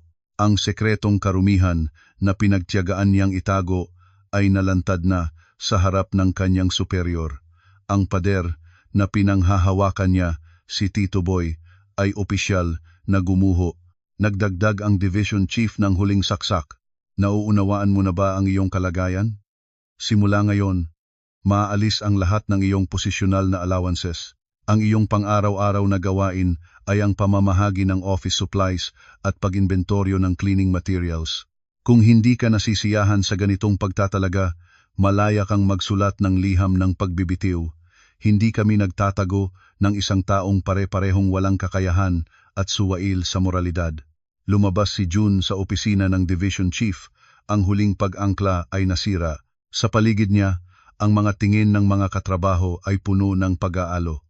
Ang mga dating nagpupugay sa kanya bilang boss ay ngayon ay direktang lumilipat at umiiwas. Si June ay mabagal na bumaba patungo sa kwarto na mabaho ng panghugas, bumagsak sa plastik na upuan at hawak ang ulo sa desperasyon. Sa wakas, napagtanto niya ang pinakamasakit na katotohanan ng kanyang buhay. Malayo sa pag-aabrig at proteksyon ng asawa na kanyang hinamak, siya ay isang walang kabuluhan. Ang pagbagsak ng kanyang posisyon ay itinapon si June sa dulo ng daan. Walang pera, nawala ang dignidad, tumalikod ang angkan. Ang 3 taong sanay na umasa ay inihagis sa gilid ng lipunan, nahihirapang mabuhay sa murang pension house na puno ng amag. Ngunit ang katakawan at tuso ng mag-inang Nena at June ay hindi pa sumusuko.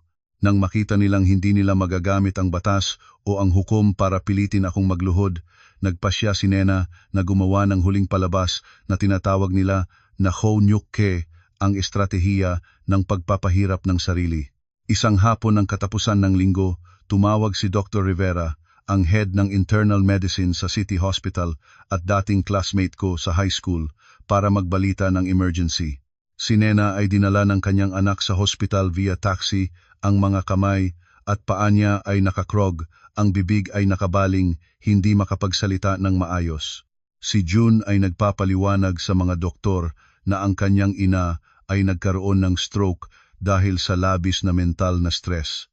Pagkatapos maospital, agad siyang gumamit ng ibang numero para tawagan ako, hinihiling sa akin bilang manugang na pumunta agad para bayaran ang mga ospital na singil at ang mahal na gamot. Mahinahon kong tinanggihan ang tawag at i-block ang numerong iyon. Ayon sa paglalarawan ng doktor, pagkatapos ng lahat ng klinikal na pagsusuri at MRI, lahat ng vital signs ni Nena ay ganap na normal. Maayos ang blood pressure, walang tanda ng heart attack o brain hemorrhage. Ang pagkrog ng mga kamay at paa at nakabaling na bibig ay sadyang ginawa niya. Ito ay malinaw na isang dula para makakuha ng simpatya at moral pressure para makakuha ng pera. Nang makita na hindi ko sineseryoso ang kanilang pagkukunwari, agad na pinalitan ni June ang direksyon ng pag-atake patungo sa social media. Naiintindihan niya na ang mga netizen ay madaling malinlang ng mga dramatikong kwento, lalo na ang imahe ng isang nanay na tila pinabayaan. Gabi na noon, gumawa si June ng bagong TikTok account at nag-live stream mismo sa ospital. Mula sa aking maayos na sala, binuksan ko ang tablet ko para panoorin ang dula. Sa screen ay ang mukha ni June. Malalim na ngayon ang mga mata, maliksi, puno ng luha. Sa likod niya ay si Nena, nakahiga sa kama ng ospital, may oxygen tube sa ilong, paminsan-minsang nangungulila.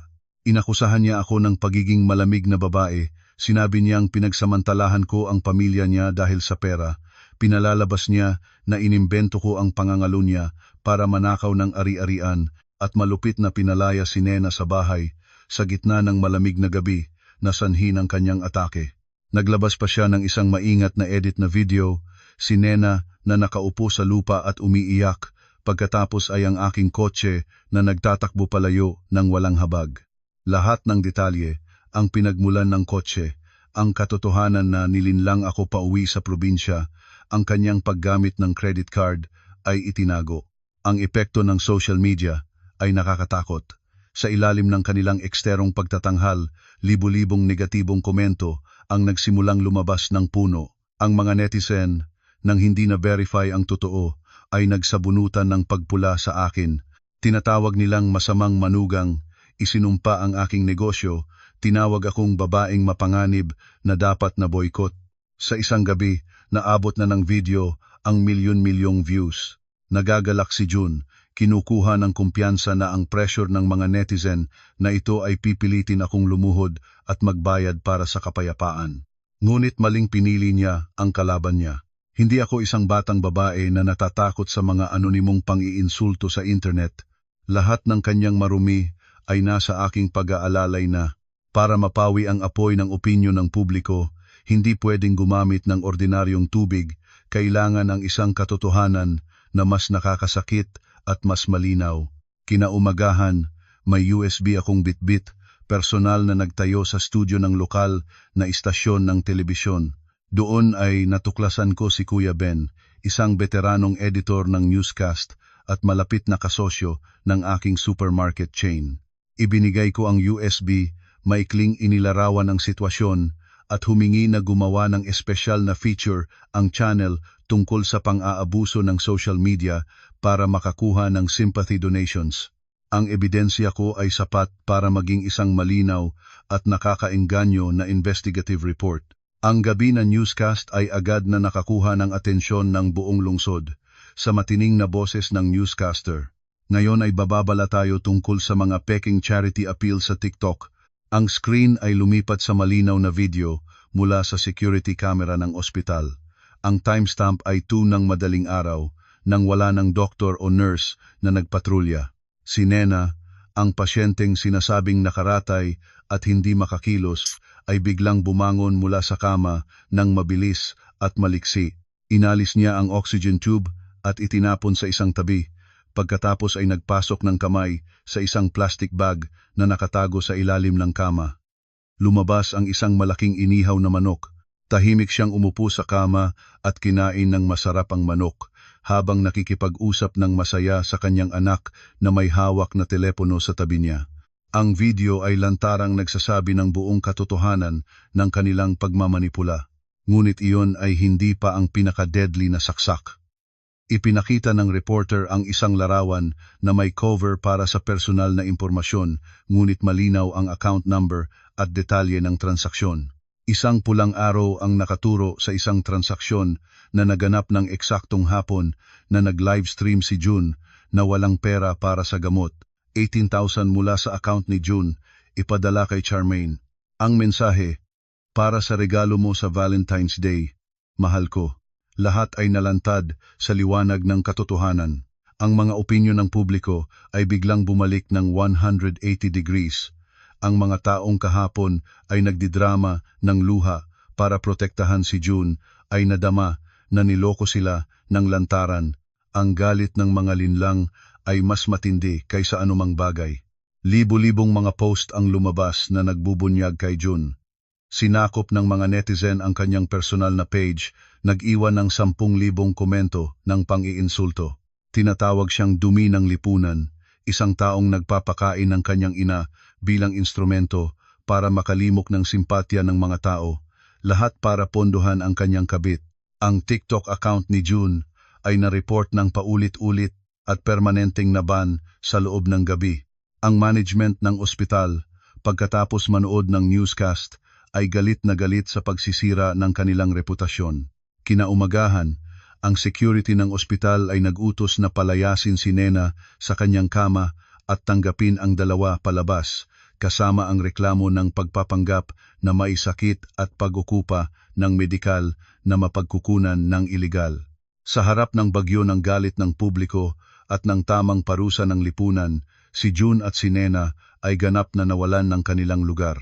Ang plano ng paghihirap ay napalda ng kahiya-hiya, kasama ang huling piraso ng kanilang kasikatan ay lumubog sa isang hindi na maaaring iangat na kailaliman.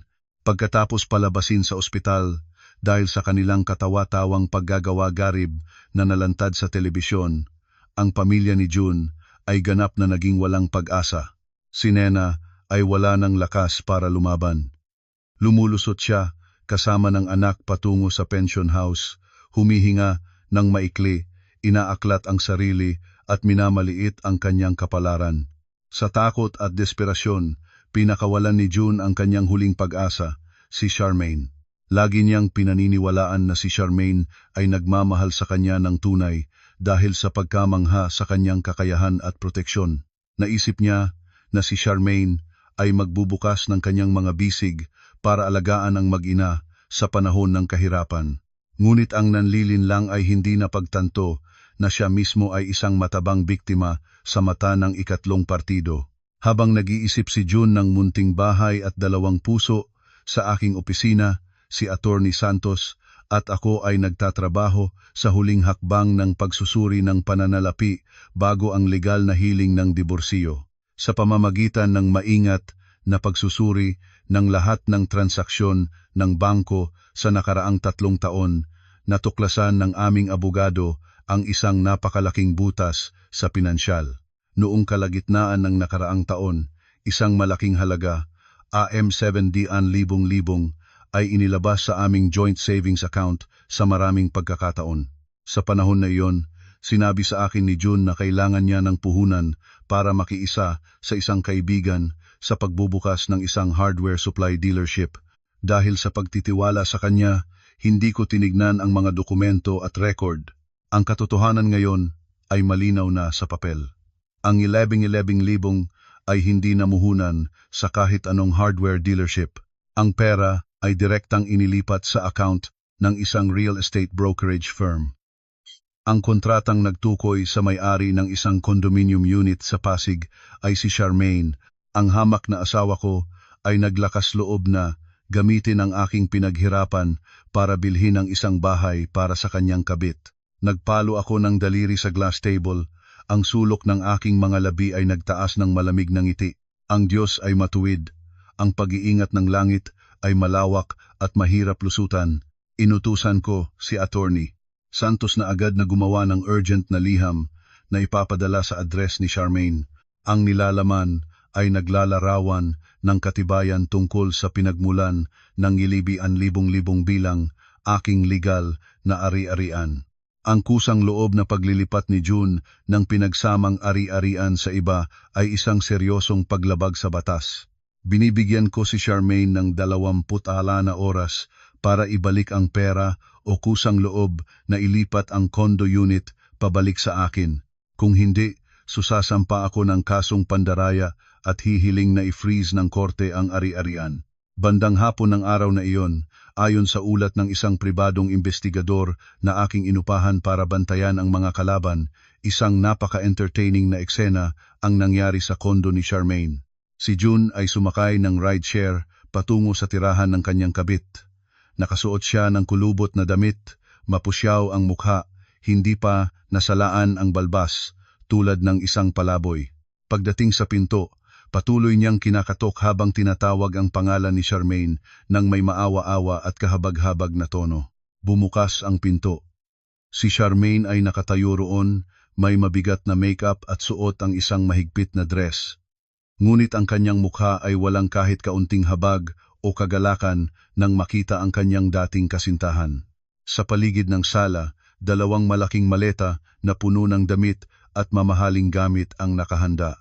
Sa mesa ay ang mataas na kumpiyansang liham ni Attorney Santos nakararating lamang ng courier 1 oras na ang nakakaraan.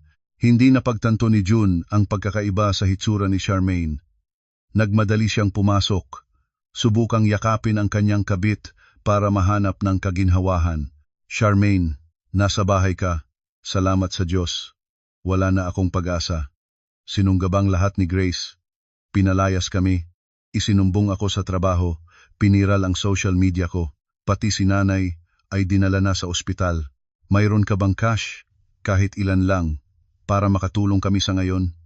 Pag lumipas ang bagyo, hahanapin ko ng trabaho at babayrahan kita. Umurong si Charmaine ng isang hakbang, umiwas sa yakap ni June nang walang habag.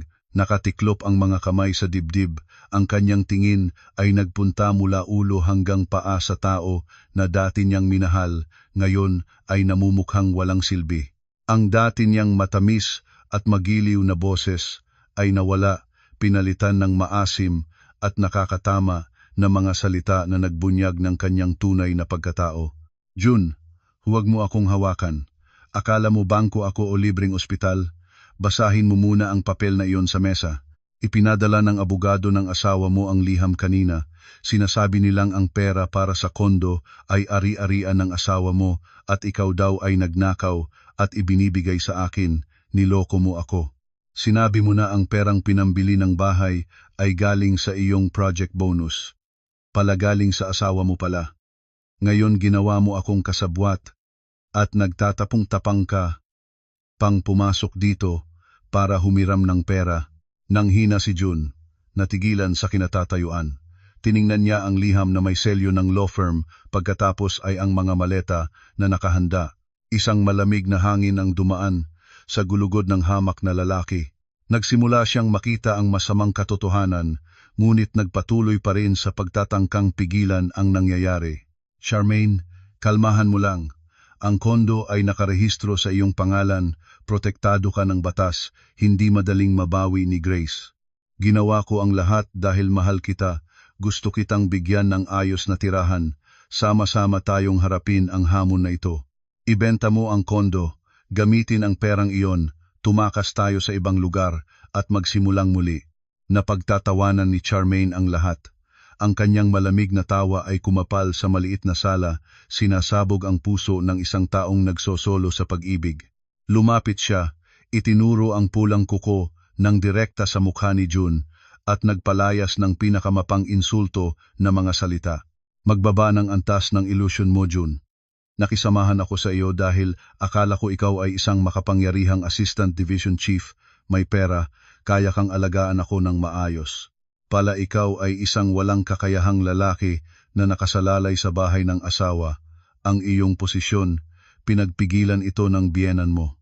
Ang credit card na paulit-ulit mong ginagamit para bilhin ako ng branded goods, pera ng iyong asawa. Wala kang kahit isang sentimo sa sarili mo, ngunit nagpapanggap na kaya mong alagaan ang kabit. Ngayon nawala na ang lahat, trabaho, dignidad, kahit ang sariling ina ay hindi mo na kaya. Ano ang gagamitin mo para mapanatili ang aming kinabukasan? Hindi ako tanga para sumunod sa isang basura ng lalaki tulad mo para magtiis ng kahirapan. Bawat salita ni Charmaine ay tulad ng mga lasunadong palaso na nagtuturo sa kahiyahiyang kayabangan ni June. Sa matagal na panahon, lagi siyang nagmamalaki na siya ang may kontrol sa larong ito ng pag-ibig. Hinamak niya ang kanyang maasikasong asawa para tumakbo kasama ang isang babaeng may kaakit-akit na pag-uugali na nagpapalakas ng kanyang palalaking ego. Ngayon na nawala ang salaminan ng pera, nagsimula ring lumabas ang tunay na pagkatao ng kabit, mapagsamantalang, malupit, at bulag sa sinuman na walang gamit na. Umalab ang galit ni June, itinangos niya ang kamay para sampalin si Charmaine, ngunit mabilis siyang lumarayo. Kinuha ni Charmaine ang ashtray na kristal sa mesa, itinataas ito ng may babala. Subukan mo akong hawakan, tatawagan ko ang pulis. Pananakot at panghihimasok sa bahay. Mula ngayon, tapos na tayo. Ibabalik ko ang kondo sa asawa mo para matigil na ang paghahabol. Ikaw, huwag ka nang lumitaw sa harap ko. Pagkatapos ay itinaboy niya si June palabas at sinara ng malakas ang pinto. Nakatayo si June sa hallway ng mag-isa, nakatingin sa saradong pinto, ang kanyang puso ay nanghihinayang. Ngunit habang lumabas si June, ang masakim na tingin ni Charmaine ay di sinasadyang tumigil sa kaliwang kamay ni June. Doon ay nakasuot ang isang gintong relo ng lalaki na mahal ang halaga, isang regalo sa kaarawan na nagkakahalaga ng awan 100,000 na personal kong binili para sa kanya noong nakaraang taon. Sa pinakakawawan niyang kalagayan, pinanatili pa rin ni June ang relohang ito bilang kanyang huling simbolo ng dignidad. Mabilis na lumabas si Charmaine, hinawakan ang kamay ni June at inagaw ang relo ng biglaan. Gulat na tuminag si June. Ano ginagawa mo? Ibalik ang relo ko. Para sa akin iyan. Lumayo si Charmaine, nakatiklop ang kamay sa relo, malakas na sumagot. Sa'yo? Pera rin ng asawa mo ang pinambili niyan. Ang relohang ito ay pinapanatili ko bilang kabayaran para sa nawala kong oras at kabataang aksaya ko sa isang mandaraya. Simula ngayon, tapos na tayo ng lahat, mawala ka sa harap ko. Itinaboy niya si June palabas at sinara ang pinto. Nakatayo si June sa hallway ng mag-isa, nagtataka sa saradong pinto, ang kanyang puso ay nadudurog. Ang hamak na lalaki ay naranasan sa wakas ang pakiramdam ng pagtataksil, isang matinding saksak, mula sa taong pinagsikapan niyang protektahan at minahal ng walang malay. Ang kapalit ay dumating ng mas mabilis kaysa sa inaasahan, nawala ang asawa, nawala ang trabaho, nawala ang kabit, at pati ang huling kayamanan. Si June ay mabagal na lumakad nang walang direksyon sa kalye. Ang kanyang anino ay nag-iisa at kawawa sa ilalim ng ilaw ng lansangan. Pagkatapos ng lahat ng kataksilan at kahihiyan, ang espiritu ni June ay ganap na gumuho. Naggala siya ng walang layunin sa mga tindahan sa tabi ng kalsada, umupo sa isang karinderiya at umiinom ng utang. Ang mga murang baso ng alak ay hindi nagpapagaling sa kanya, ngunit lalo pang nagpapalaki ng mga nasusunog na diablo sa kanyang isipan. Inakusahan niya ako sa lahat ng kapahamakan sa kanyang buhay. Sa kanyang maling pag-iisip, ang aking pagiging hindi mapagbigay at malupit ang nagtulak ng kanyang pamilya sa kailaliman. Pinag-ospital ang kanyang ina, inalis siya sa trabaho, iniwan siya ng kanyang kabit. Sa bulag na galit, nagpasya siyang hanapin ako para makipagpagbabayad. Kumukuha siya ng lumang bakal na panghampas mula sa tabi ng kalsada, itinago sa loob ng kanyang jacket at lumakad patungo sa aking luxury condo. Sa oras na iyon, tahimik akong nakaupo sa sala, hawak ang tsaa at nanonood ng financial news. Biglang nagliwanag ang screen ng security system ng aking kondo, kasama ang sunod-sunod na alarma. Lumapit ako sa central monitor. Sa high-resolution na camera, nakita ko si June na nakatayo sa labas ng aking pintuan. Hitsura niya ay mas nakakatakot kaysa dati. Pulang-pula ang kanyang mga mata sa galit at alak, ang mukha ay kulubot at naging maitim. Hinangos niya ang bakal mula sa jacket, paulit-ulit itong ipinabagsak sa makapal na pinto. Grace, babae, lumabas ka agad. Niyurakan mo ang aking pamilya, winasak mo ang aking karera. Akala mo maayos kang mabubuhay. Lumabas ka. Ngayong gabi tapos na tayo. Ang mga banta ng karahasan ay hindi nagpapagalaw sa akin. Ang matalinong pinto ay gawa sa matibay na materyales na kayang labanan ang lakas. Ang isang lalaking lango ng may lumang bakal ay hindi makakaalmot kahit saan sa surface nito. Bukod dito, ang lahat ng nangyayari, ang pagbasag ng pintuan, pagmumura, at ang armas sa kanyang kamay, ay malinaw na nire-record ng kamera ng may mataas na resolusyon. Lahat ay nangyayari ayon sa aking plano. Ang isa na naitapon sa kailaliman ay siguradong lalabas ang kanyang tunay na masamang ugali at iyon ang huling katibayan na kailangan ko. Mahinahon akong kinuha ang telepono at direktang tinawagan ang lokal na police station. Naipaliwanag ko ng malinaw at maayos ang tungkol sa isang lasing na lalaki, may bakal na pampihit, may marahas na pag-uugali, nananakit ng pinto at nagbabanta sa kaligtasan ng mga residente sa 18 palapag. Sabay, isinabay ko ang alarm system sa duty desk ng security ng gusali. Sa loob ng 5 minuto, ang mga hakbang ay tumatagos mula sa emergency stairs at elevator. Ang team ng security ng gusali at 2 police officer ay dumating. Nakita nilang si June ay patuloy na gumagalaw ng galit. Sinubukan niyang lumaban ngunit walang silbi laban sa mga sanay na opisyal. Sa ilang mabilis na aksyon, binuwal ng mga pulis si June sa marmol na sahig, pinagsamakin ang mga kamay sa likod at nilagyan ng handcuffs. Ang tunog ng bakal ay malamig at humahadlang, winawakasan ang galit na lagim ng hamak na lalaki. Nang ligtas na ang sitwasyon, dahan-dahang pinindot ko ang button para buksan ang pinto ng aking unit. Lumabas ako, kasunod si Attorney Santos na maingat ko na imbitahan sa bahay mula ng umaga para ihanda ang mga papel. Nakaayos ng maayos ang aking damit, mataas ang ulo, malamig ang tingin, ganap na kabaligtaran sa kawawang hitsura ng isa na dating tinatawag na asawa na ngayon ay nakaratay sa sahig. Ma'am Grace, nakontrol na namin ang lalaki na may marahas na pag-uugali. Gusto ninyo ba na mag-file ng kasong pagwasak ng ari-arian at pagdispasuwerte sa kaayusan sa publiko?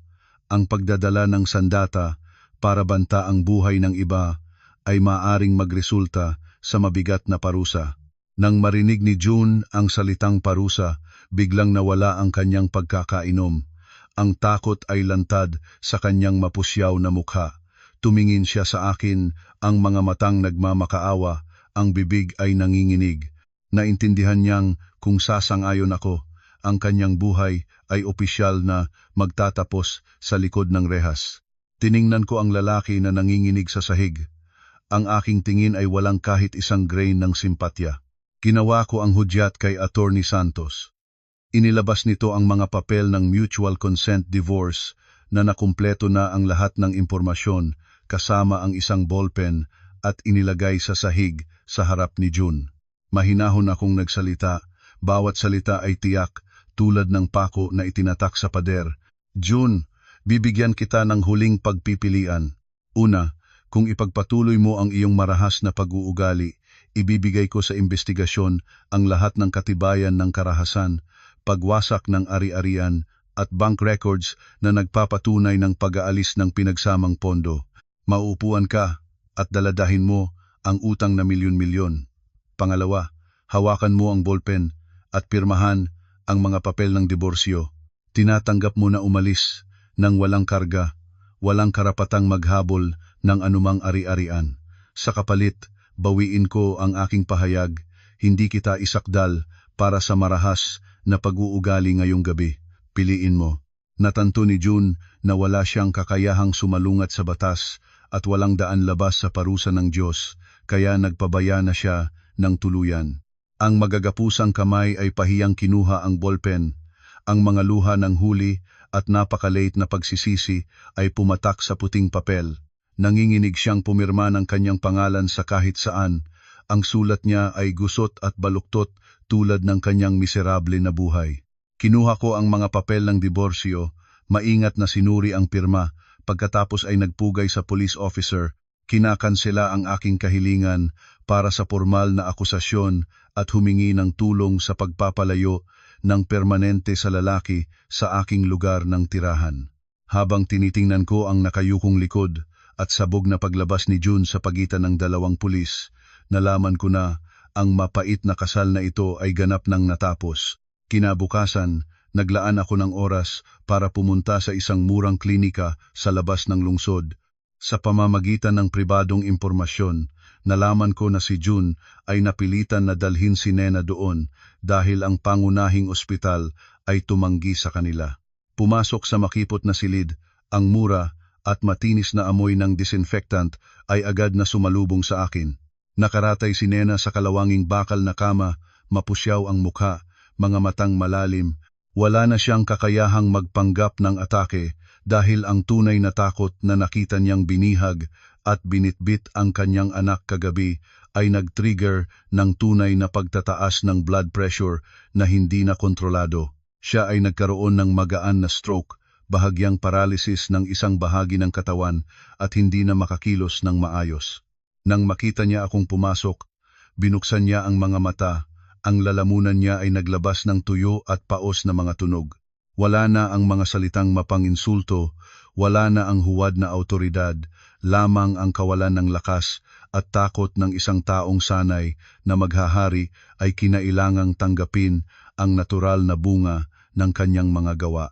Lumapit ako sa kama, nagtago ng tamang distansya. Binuksan ko ang aking bag, inilabas ang 2 bundle ng Ilimin 500 na bagong piso, kabuuang 20,000. Malamig na inihulog ko ang mga bundled na pera sa gilid ng kanyang kumot. Nena, ito ay yung 12,000. Ituring mong ito ang huling pagpapalabas ng pagkilala na ibinibigay ko sa iyo. Katumbas ito ng pasasalamat sa pagsilang mo sa lalaki na naging asawa ko noon. Mula sa sandaling ito, ang pamilya ni Le at ako ay walang anumang koneksyon. Ang mga bunga ng inyong mga gawa, kayo mismo ang tanggapin. Huwag na kayong lumitaw sa harap ko. Pagkatapos, hindi na ako naghintay pa ng kahit anong reaksyon mula sa masama at malupit na babaeng iyon. Lumiko ako at lumabas ng klinika, naglakad patungo sa aking kotse. Ang langit ng Tagsibol ay malinis. Ang mainit na araw ay kumakalat at nagpapalayo ng kalungkutan ng mga nakaraang buwan. Isang madilim na kabanata ng aking buhay ay nagsara na, nagbibigay daan sa muling pagsilang, kaliwanagan at kalayaan.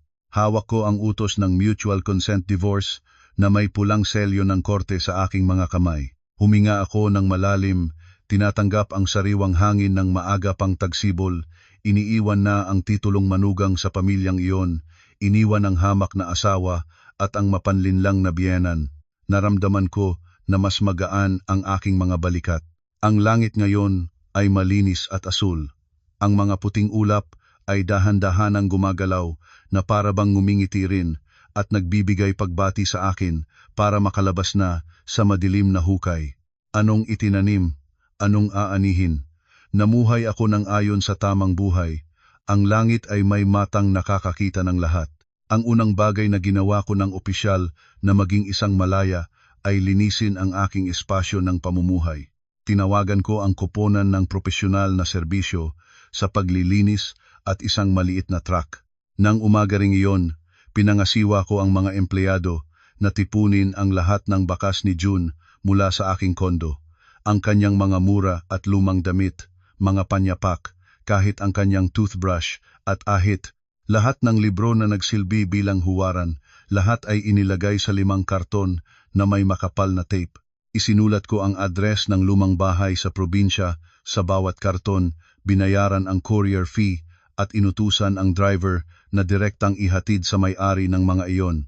Ayaw kong itapon sa basurahan dahil baka magsama ng pagdumi sa kapitbahayan.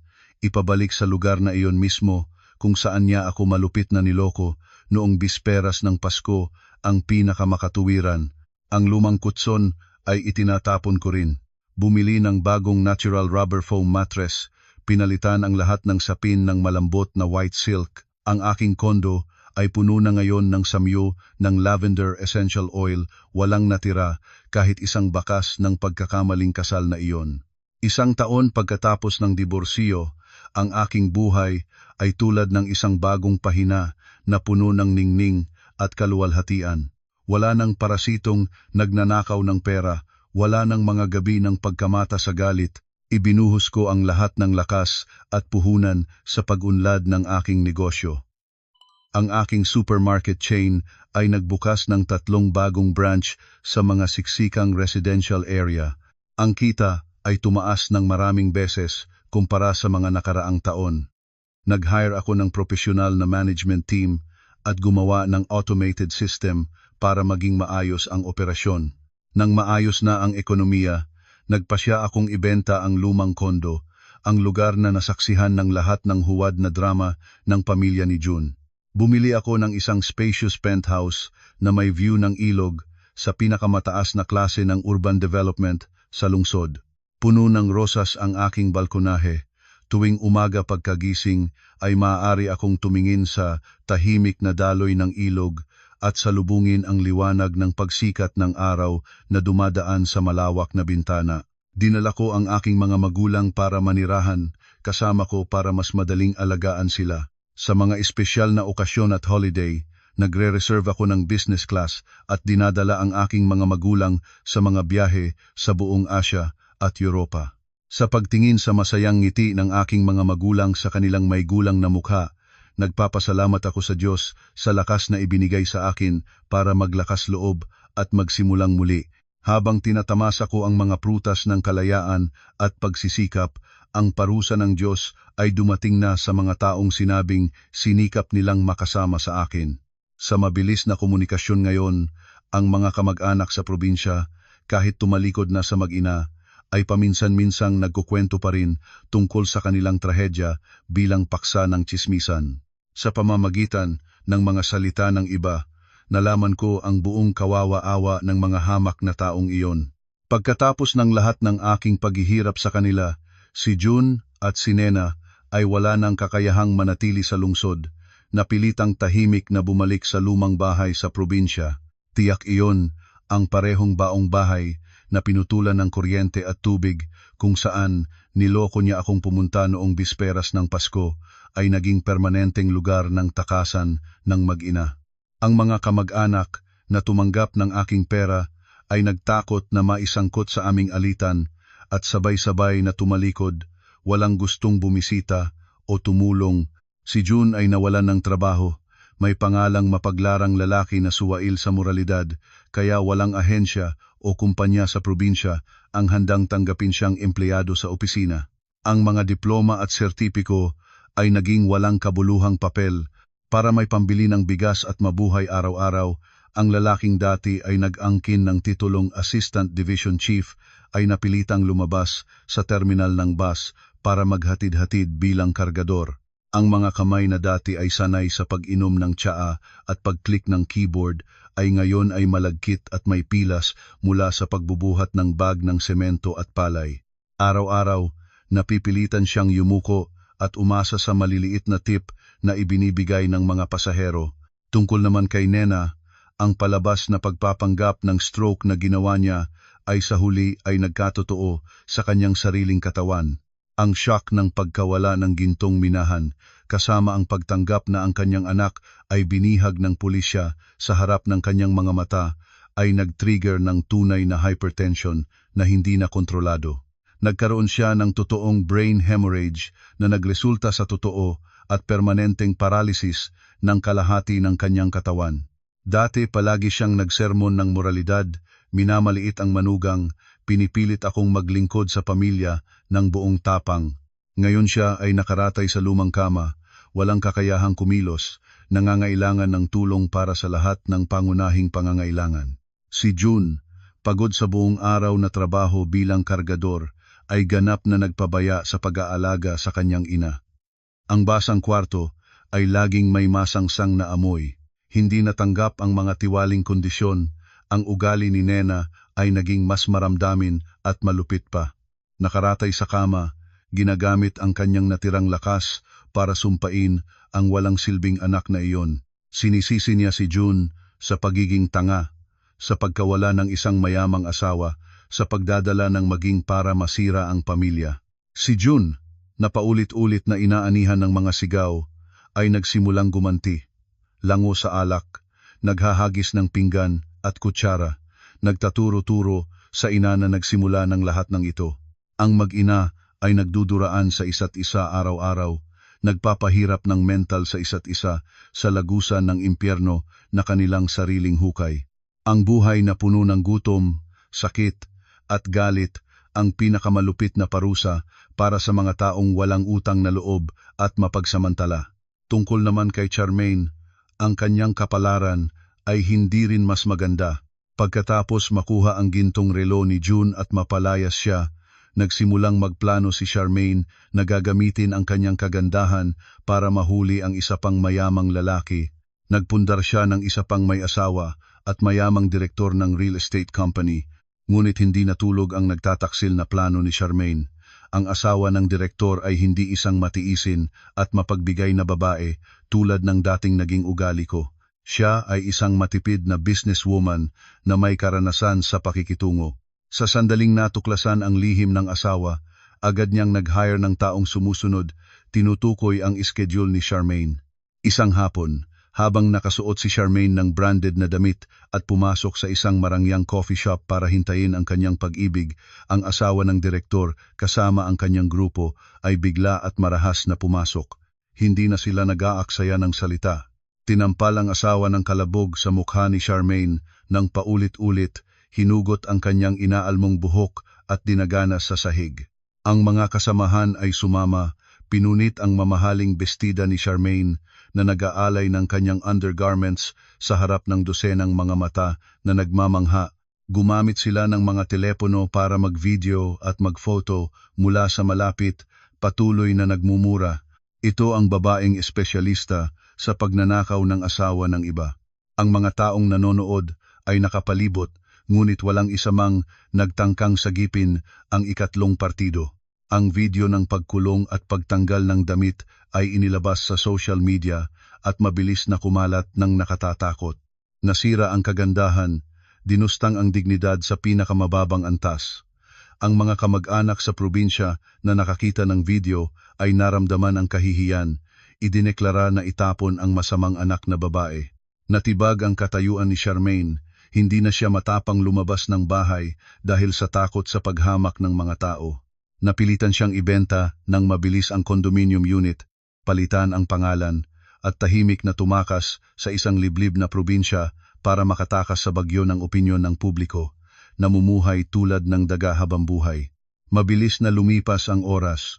Sa isang kisap ng mata, muling kumatok ang tagsibol.